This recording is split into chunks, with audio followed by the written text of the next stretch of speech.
हाँ दोस्तों, एक बार फिर से आप सभी लोगों का आपके अपने YouTube channel physics with concept पर दिल खोल करके हार्दिक स्वागत और अभिनंदन है। तो दोस्तों, आज की इस प्यारी सी क्लास में हम सभी लोग सीखेंगे कि गॉस की प्रमेय से कूलॉम के नियम को कैसे निकाल सकते हैं। ठीक ना, गॉस की प्रमेय से कूलॉम के नियम को कैसे निकाल सकते हैं। और ये क्लास से आपको आपके एग्जाम में कम से कम 3 नंबर आपको मिल सकते हैं। बहुत ही प्यारा, बहुत ही आसान, बहुत ही ज़बरदस्त डेरिवेशन है।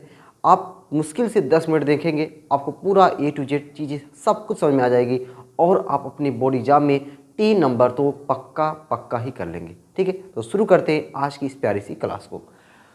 तो गॉस की प्रमेय से कूलॉम के नियम का निगमन करना है। ठीक ना, गॉस की प्रमेय से क्या करना है? कूलॉम के नियम का निगमन करना है। तो हम लोग करते क्या हैं, एक आवेश ले लेते हैं। हमने क्या ले लिया? एक आवेश, और आवेश क्या ले लिया? Plus Q. ठीक है, हमने क्या ले लिया? आवेश प्लस क्यू ले लिया। अब ये आवेश है, इसका क्या होगा? अपना विद्युत क्षेत्र होगा। क्या होगा? विद्युत क्षेत्र होगा। अच्छा, विद्युत क्षेत्र इसके चारों तरफ होगा। विद्युत क्षेत्र इसके चारों तरफ होगा।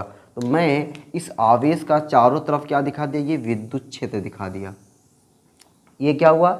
ये आवेश और इस आवेश का विद्युत क्षेत्र इतनी दूरी तक फैला हुआ है। अच्छा, मान लेता हूँ जब ये गोला बन गया, इस गोले का सेंटर O मान लिया और इस गोले की त्रिज्या क्या मान लिया हमने? स्मॉल r मान लिया। गोले की त्रिज्या क्या मान लिया? Small r। अब गोले की त्रिज्या स्मॉल r मान लिया। अब यही जो गोला हमने बना दिया, यही गोला काम करेगा गॉसियन पृष्ठ का। किसका काम करेगा? गॉसियन पृष्ठ का। भाई गॉस की प्रमेय निकालना है तो गॉसियन पृष्ठ बनाना पड़ेगा। तो ये आपका ये जो गोला बन गया, यही गोला क्या हो गया? गॉसियन पृष्ठ हो गया। अब इस गॉसियन पृष्ठ पर हम छोटा सा क्षेत्रफल, ठीक ना, छोटा सा क्षेत्रफल ले लेते हैं। देखो, ये हमने ले लिया छोटा सा क्षेत्रफल, और छोटे से क्षेत्रफल को हम लोग क्या कहेंगे? D A. भाई पूरा क्षेत्रफलवा क्या कहलाएगा? ए। छोटका क्षेत्रफलवा क्या कहलाएगा? D A. और क्षेत्रफल कैसी राशि? सदिश, इसलिए इसके ऊपर हमने क्या लगा दिया? तीर लगा दिया। अच्छा, ये प्लस आवेश है तो प्लस आवेश के कारण वैद्युत क्षेत्र क्या होता है? प्लस से दूर होता है। तो बताओ भाई, क्षेत्रफल और ई के बीच जो कोणवा बनेगा, कितना बनेगा? 0। क्यों? क्योंकि दोनों एक ही दिशा में है। ये क्षेत्रफल और ये वैद्युत क्षेत्र दोनों एक ही दिशा में है, तो कोणवा कितना बन जाएगा? 0 बन जाएगा। ठीक ना, इतने में तो कोई दिक्कत नहीं होना चाहिए। अच्छा, अब इसके द्वारा अगर हम देखें, यहाँ पे जो कोण बनता है उसको घनकोण, यहाँ पे हालांकि कोई इसका रोल ही नहीं है। अब हम लोग मान लेते हैं कि अगर इसको यहाँ से मिला दें तो ये भी हम तो त्रिज्या कह सकते हैं ना, r। ये चाहे कहें चाहे हम लोग ये वाला कहें, दोनों बात एक ही है, त्रिज्या का काम ये कर रहा है।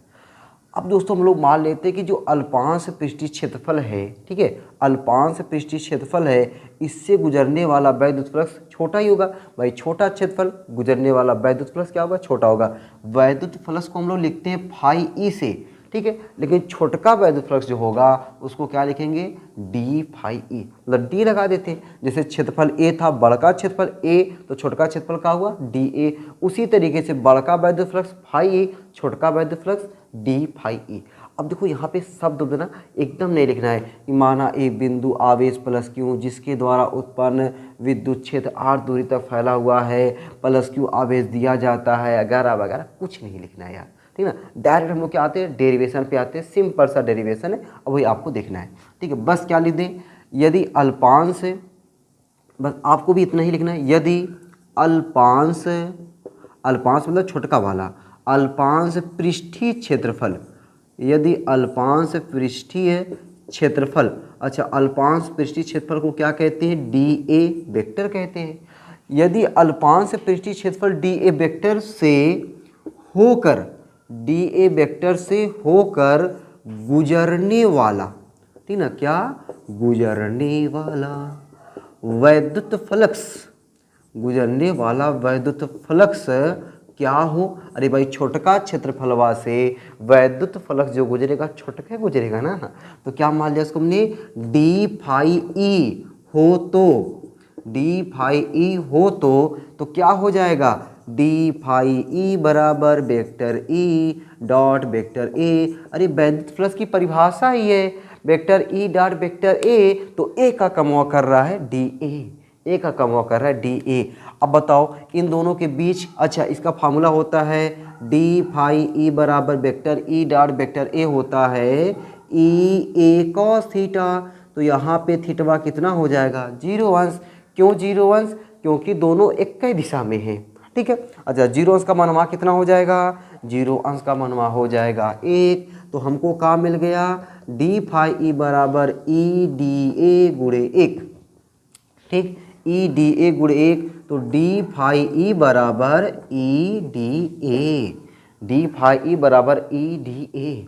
अच्छा ये तो आया है छोटके पृष्ठ से होकर गुजरने वाला छोटका वैद्युत फ्लक्स।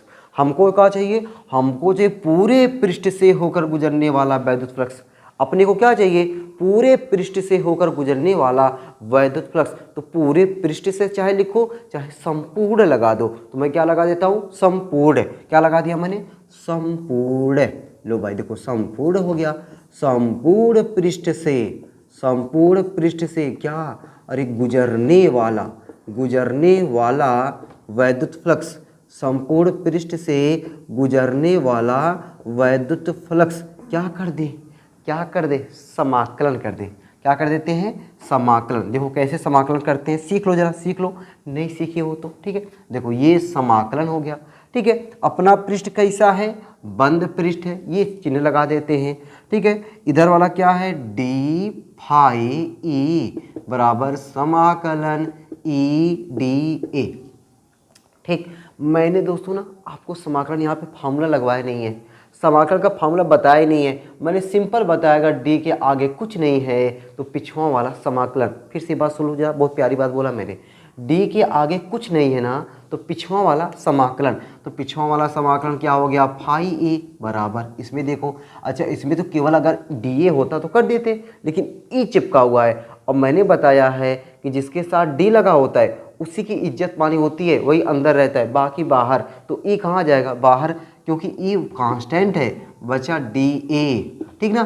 फाई ई बराबर ई और डी ए का, जैसे डी फाई ई का फाई ई, उसी तरीके से डी के अगवा कुछ नहीं है तो पिछुआ वाला समाकलन हो गया। पिछुआ वाला क्या है, ए। बस यहाँ पे समाकलन का फार्मूला ही नहीं लगाना है कि हाँ चले समाकलन का फार्मूला लगाएं, ऐसे काम कर लो।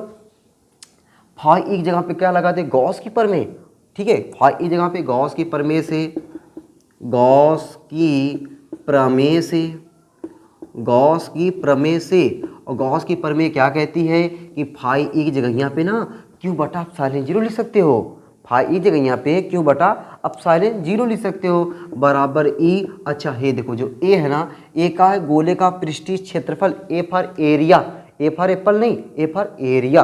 तो गोले का पृष्ठीय क्षेत्रफल यानी एरिया क्या होता है, 4 पाई आर स्क्वायर। बहुत बार मैंने कई इससे पहले वाली वीडियो बनाया ना, उसमें कई बार आया हुआ है।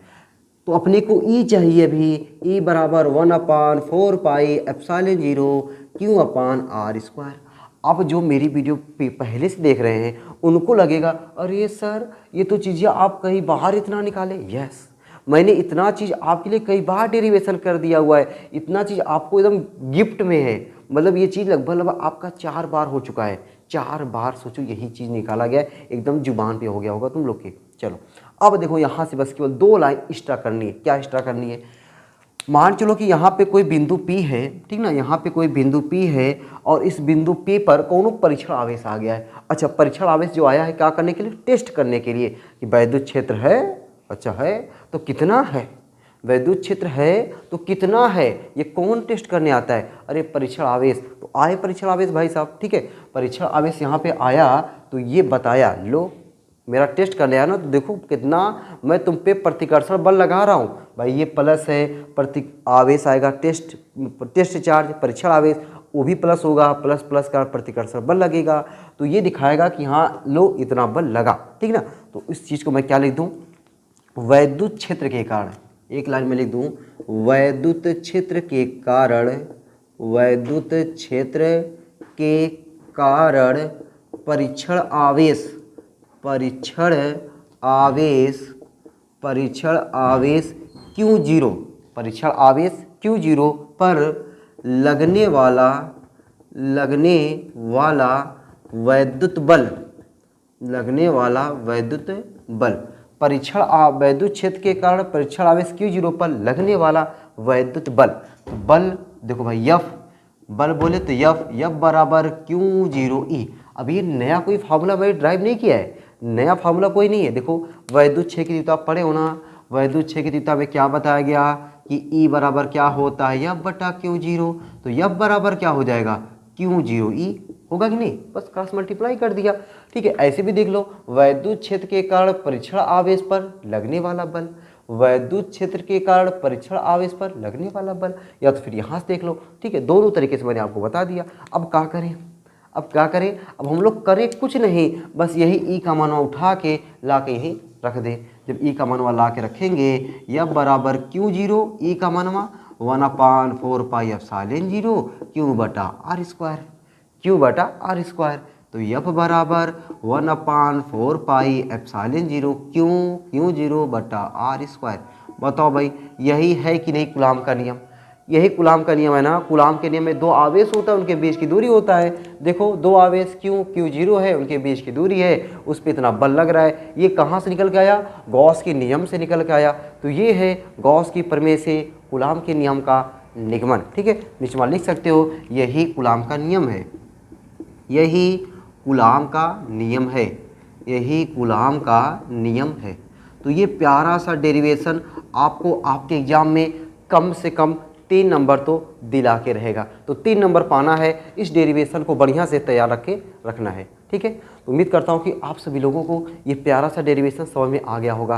तो दोस्तों मैं अब क्या कर रहा हूँ, कुमार मित्तल जो बुक है उसका A to Z न्यूमेरिकल बता रहा हूँ। अगर आपको भी सीखना है कुमार मित्तल न्यूमेरिकल के बुक A to Z, तो आज ही चैनल को सब्सक्राइब करें। इसके बाद जो वीडियो मिलेगी ना, आपको A to Z जितने भी गॉस की प्रमेय पे न्यूमेरिकल आए हैं यानी बुक में है, ऑल टू ऑल न्यूमेरिकल आपके सामने अगली वीडियो में मिलने वाली है। ठीक है, आप लोग ऐसे ही हंसते रहे, मुस्कुराते रहे, पढ़ाई लिखाई को शानदार ज़बरदस्त तरीके से करते रहें। फिर मिलते हैं आपसे अगली वीडियो में, तब तक के लिए सबको बाय बाय।